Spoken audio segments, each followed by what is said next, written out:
തിരുവചനപദസാരം തിരുവചനപദസാരം തിരുവചനപദസാരം തിരുവചനപദസാരം.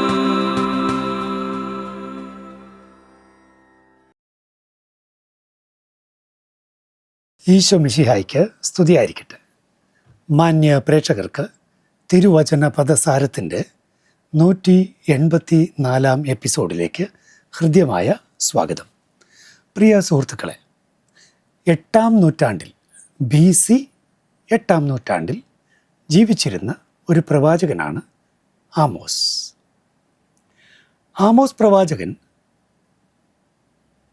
തെക്കൻ രാജ്യമായ യൂദായിൽ നിന്നുള്ളവനായിരുന്നു, തെക്കോവയിൽ നിന്ന്. അദ്ദേഹത്തിൻ്റെ പ്രവാചക ദൗത്യം പക്ഷേ അദ്ദേഹം നിർവഹിച്ചത് ഉത്തര രാജ്യമായ ഇസ്രായേലിലാണ്. ആമോസിൻ്റെ പുസ്തകം 7-ാം അധ്യായത്തിൽ നമ്മൾ ദർശനങ്ങൾ, ഇസ്രായേലിനെ സംബന്ധിച്ച 5 ദർശനങ്ങൾ കാണുന്നുണ്ട്. അതിൽ 3-ാമത്തെ ദർശനമാണ് 7-ാം അധ്യായം 7 മുതലുള്ള വാക്യങ്ങൾ. അവിടെ നമ്മൾ കാണുന്നത് ഇങ്ങനെയാണ്: അവിടുന്ന് എനിക്ക് മറ്റൊരു ദർശനം നൽകി. ഇതാ, തൂക്കുകട്ടയുടെ സഹായത്തോടെ പണിതുയർത്തിയ ഒരു മതിലിനോട് ചേർന്ന് കർത്താവ് കയ്യിൽ ഒരു തൂക്കുകട്ടയുമായി നിൽക്കുന്നു. അവിടുന്ന് ചോദിച്ചു, ആമോസ്, നീ എന്തു കാണുന്നു? ഒരു തൂക്കുകട്ട എന്ന് ഞാൻ പറഞ്ഞു. കർത്താവ് തുടർന്നു, കണ്ടാലും എൻ്റെ ജനമായ ഇസ്രായേലിനു മധ്യേ ഞാനൊരു തൂക്കുകട്ട പിടിക്കും. ഇനിമേൽ ഞാൻ അവരെ വെറുതെ വിടുകയില്ല. തൂക്കുകട്ട. ആമോസ് പ്രവാചകൻ്റെ പുസ്തകത്തിലെ ഈ പ്രയോഗം നമ്മെ പലപ്പോഴും ചിന്തിപ്പിക്കാറുണ്ട്. ഹീബ്രു ഭാഷയിൽ അനാക്ക് എന്നതാണ് പദം. അനാക്ക്. എന്താണാവോ ഈ പദത്തിൻ്റെ അർത്ഥം? ഈയം എന്നാണ്. ലെഡ് എന്ന് നമ്മൾ പറയില്ലേ, അല്ലെങ്കിൽ ടിൻ എന്നൊക്കെ നമ്മൾ പറയുന്ന ഈയം, അതാണ് അനാക്ക്.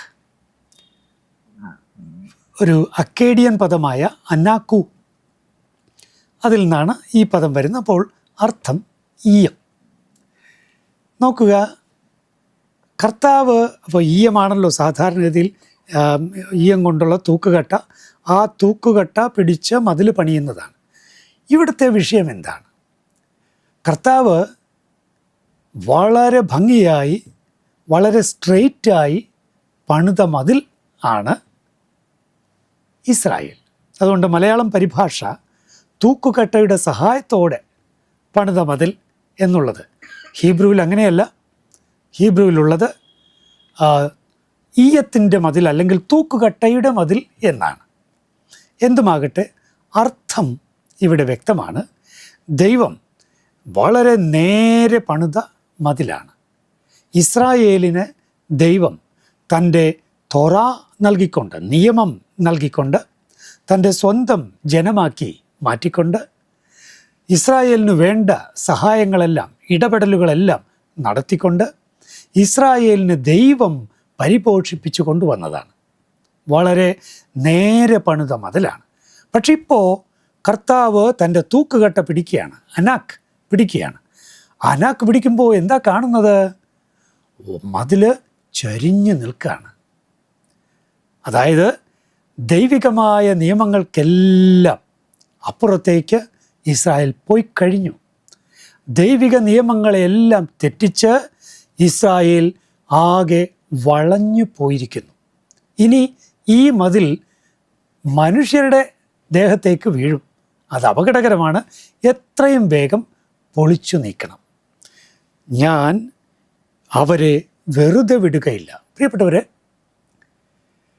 ദൈവിക ശിക്ഷയെക്കുറിച്ചുള്ള സൂചനയാണ് ഈ ഒരു ദർശനം ഇസ്രായേലിന് നൽകിയത്.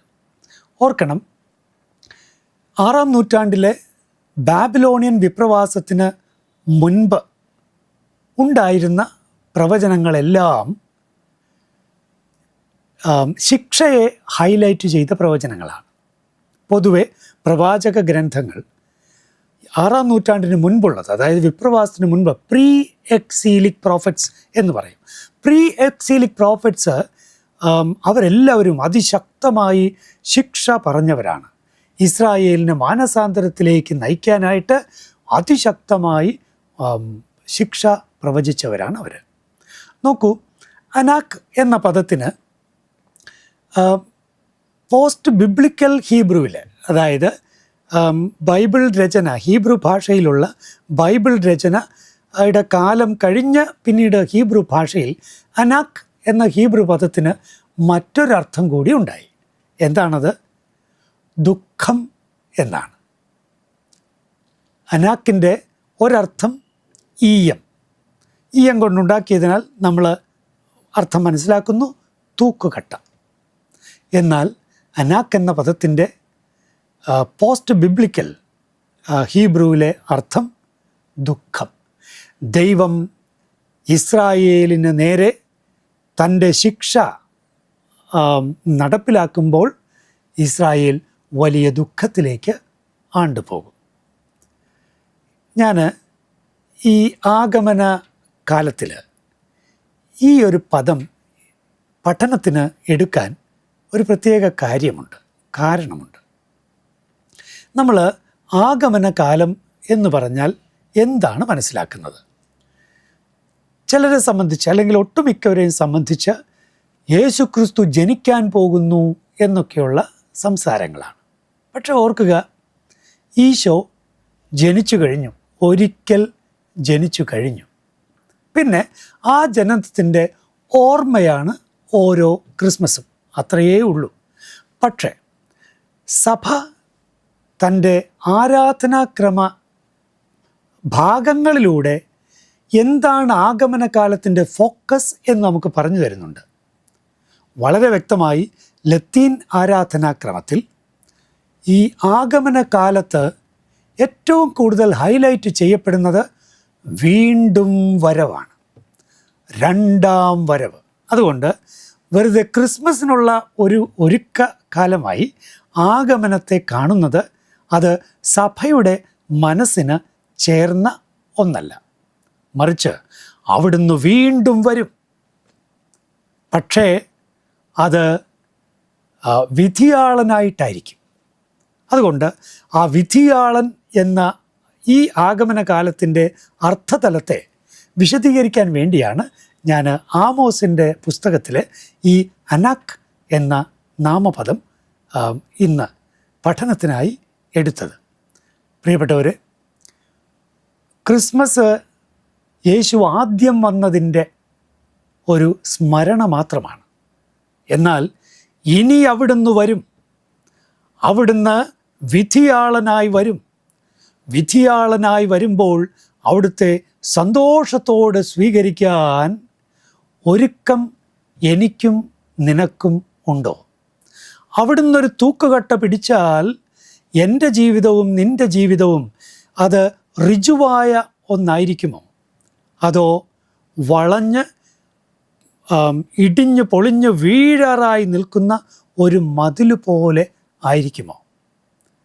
ഈ ആഗമന കാലത്തിൽ നമുക്ക് പ്രത്യേകം ഒരു ആത്മപരിശോധന നടത്താം.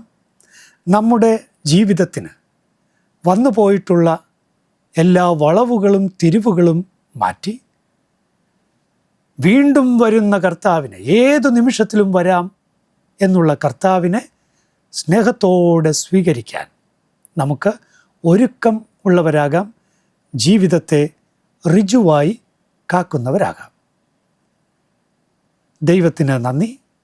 നിങ്ങൾക്ക് നമസ്കാരം.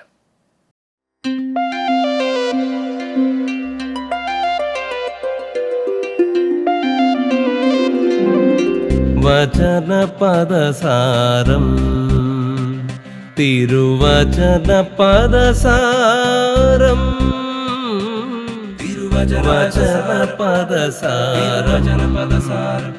തിരുവചനപദസാരം